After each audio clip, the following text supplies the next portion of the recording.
Vamos a ver ahora cómo TensorFlow pues, nos proporciona toda esta capacidad de generar expresiones simbólicas basadas en matrices y manipularlas en expresiones que son mayormente expresiones del tipo de las que surgen en Machine Learning, ¿no? Que es como las que vimos anteriormente, un sumatorio sobre muchos datos y los modelos predictivos y las funciones de pérdida pues son operaciones sobre muchas matrices que algunas contienen los datos, algunas contienen los pesos, las redes neuronales, etcétera, ¿no? Bueno, TensorFlow inició como un framework para abordar estos problemas de desarrollo de algoritmos de Machine Learning. Con la evolución, TensorFlow, con la evolución que ha tenido, TensorFlow pues, ha desarrollado también una serie de módulos que permiten a otro tipo de usuarios también utilizar TensorFlow manteniendo su núcleo de cómputo simbólico matricial, ¿no? Entonces, bueno, vamos a abrir este notebook, que es el 3.2. Como siempre lo abrimos, aquí yo ya lo tengo abierto, ejecutamos las primeras celdas. De manera general, TensorFlow tiene un conjunto de módulos que el objetivo es facilitar el trabajo en Machine Learning desde el principio hasta el fin, ¿no? End to end. Y desde el principio hasta el fin se refiere desde que hay una adquisición de datos, pasando por el desarrollo de un algoritmo, hasta lo que es un despliegue de un algoritmo para que alguien lo use ya dentro de su aplicación, ¿no? Entonces, en cada una de estas partes, pues hay muchas sutilezas, ¿no? Por ejemplo, hay toda una parte que se llama, que es el API de TF-Data, TF-Datasets, que es lo que permite tener una ingestión continua de datos para poder entrenar los modelos, ¿no? ¿Qué sucede? Que a veces los datos están dispersos en distintos lugares, a veces los datos no caben en memoria mientras se está entrenando, entonces hay que ir regulando un flujo de datos a los modelos mientras partiéndolos en batches, mientras están entrenándose, etcétera. Entonces, toda esa logística se hace dentro de este TF-Data API. Está la parte de Keras, que es la parte de armar modelos.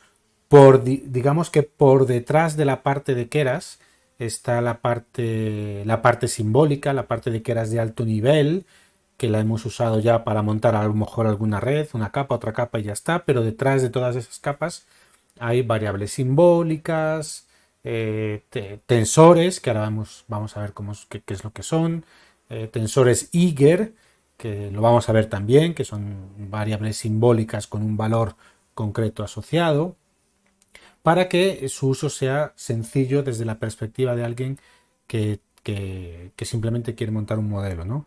Está toda la parte de entrenamiento. De entrenamiento es el bucle de optimización en el fondo, el bucle que va procesando batch por batch y va actualizando el gradiente según el algoritmo que sea, el gradiente descendiente básico o Adam o RMSProp o algún otro tipo de algoritmo que en el fondo son muy parecidos todos, que únicamente cambian la manera en la cual viajan atraviesan el espacio de parámetros, ¿no?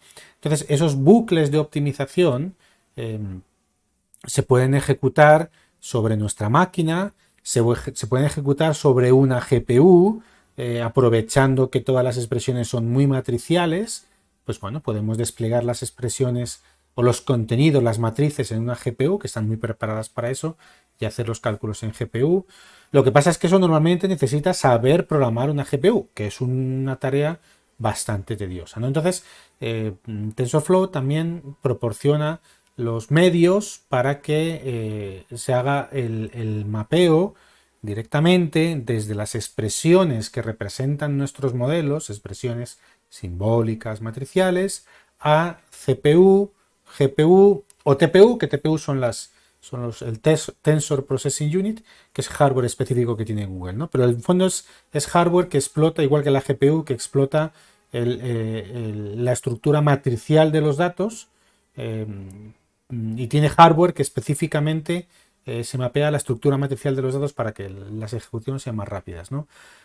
Acomodar o adaptar el software a CPU, a GPU, a TPU normalmente es un trabajo tedioso, y lo que nos da TensorFlow es que desde que nosotros manipulemos nuestras variables simbólicas, sea con el API de bajo nivel, que es lo que vamos a ver ahora, o sea con el API de alto nivel, que es lo que es Keras, mientras nosotros expresemos nuestro modelo como variables simbólicas, tensores de TensorFlow, TensorFlow nos va a hacer un mapeo a CPU, GPU o TPU súper útil porque nos va a acelerar mucho el desarrollo, ¿no? ¿Qué más? Está la parte de TensorBoard, que la vamos a ver un poquito, que es la parte en la cual se pueden reportar progreso del entrenamiento, métricas, visualización del propio entrenamiento, sobre todo. ¿Qué más? Está la parte de serialización, que es con la cual podemos persistir, podemos grabar, podemos salvar un modelo ya entrenado, independientemente de lo complejo, todas las variables simbólicas que tenga.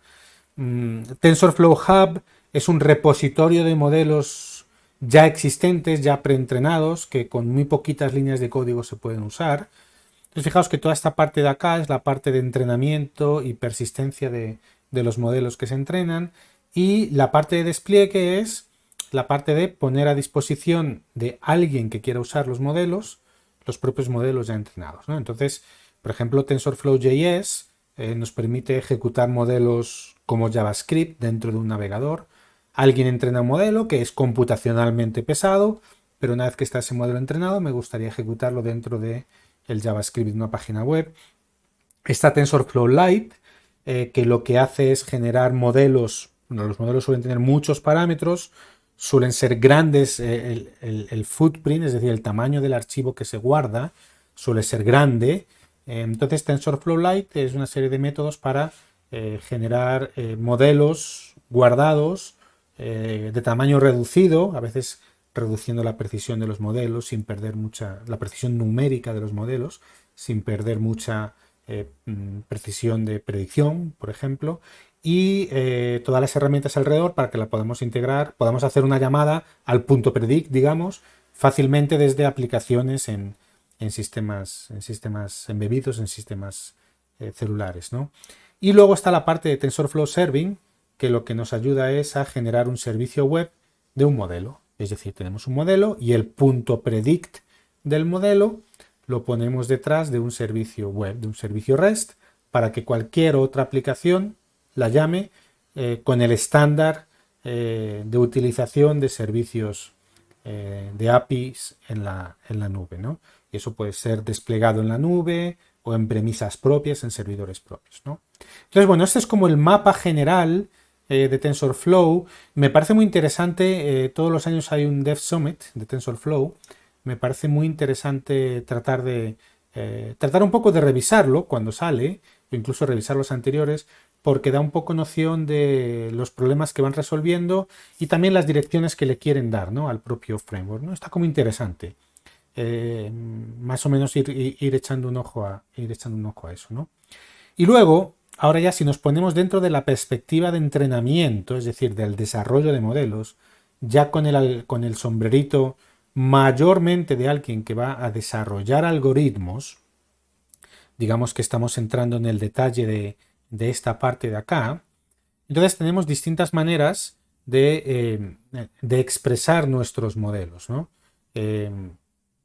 Bueno, este es el propio flujo de trabajo que veíamos, ¿no? Desde la ingestión de datos, la construcción de los modelos de Keras a bajo nivel, la parte del entrenamiento, el distribution strategy, etcétera, y la parte de la persistencia de modelos, ¿no? Esto es una visión de esta parte desde la perspectiva de flujo de trabajo. Entonces este es el flujo de trabajo que TensorFlow pretende soportar, y ya desde la perspectiva de la generación de modelos tenemos varias alternativas, ¿no?, dependiendo de cuánto nos queramos meter en el detalle y tener flexibilidad para definir distintos modelos, ¿no? Desde lo que es el API de alto nivel, que es el Sequential API, en el cual básicamente vamos poniendo capas una después de la otra.